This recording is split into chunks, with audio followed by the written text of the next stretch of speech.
In today's video, I'm going to teach you how to use video in Webflow.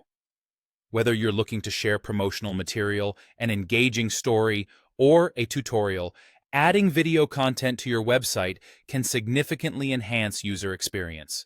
Let's dive right in and explore exactly how to do this seamlessly. First, you'll need to log in to your Webflow account. If you're already set up with Webflow, head over to their website and enter your credentials. Once you're logged in, you'll find yourself on your Webflow dashboard. This is essentially your control center, where you can view all your projects and manage them.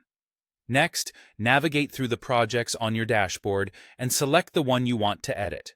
This can be anything from a personal blog to a professional portfolio. Once you find the project that you'd like to work on, go ahead and open it. Now, let's add a video to this project. On the left-hand side, find the plus icon, which is your tool for adding new elements.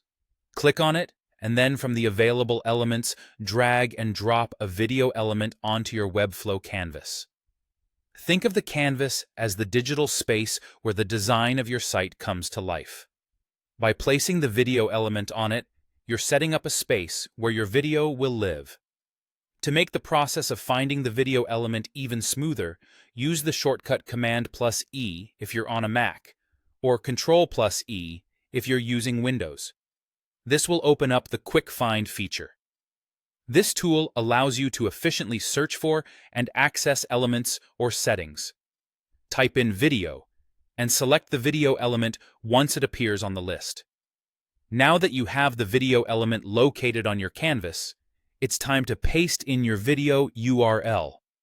This is where your video will come from, whether it's hosted on a service like YouTube or Vimeo.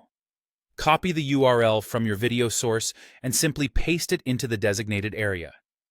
If you'd like, you can also add a title for your video. Once you're satisfied, hit the Enter or Return key. Upon doing so, you'll notice that the thumbnail of your video appears within the video element on your canvas. This is a visual confirmation that your video has been successfully integrated into your Webflow project. Take a moment to explore how your video looks and fits within your design. Adjust as necessary to ensure it complements your site's aesthetic and provides the best experience for your viewers. Adding video content to your site in Webflow is a powerful way to engage your audience and offer them dynamic content. By following these simple steps, you can seamlessly incorporate video and elevate your web design to new heights. Thanks for watching, and have fun designing.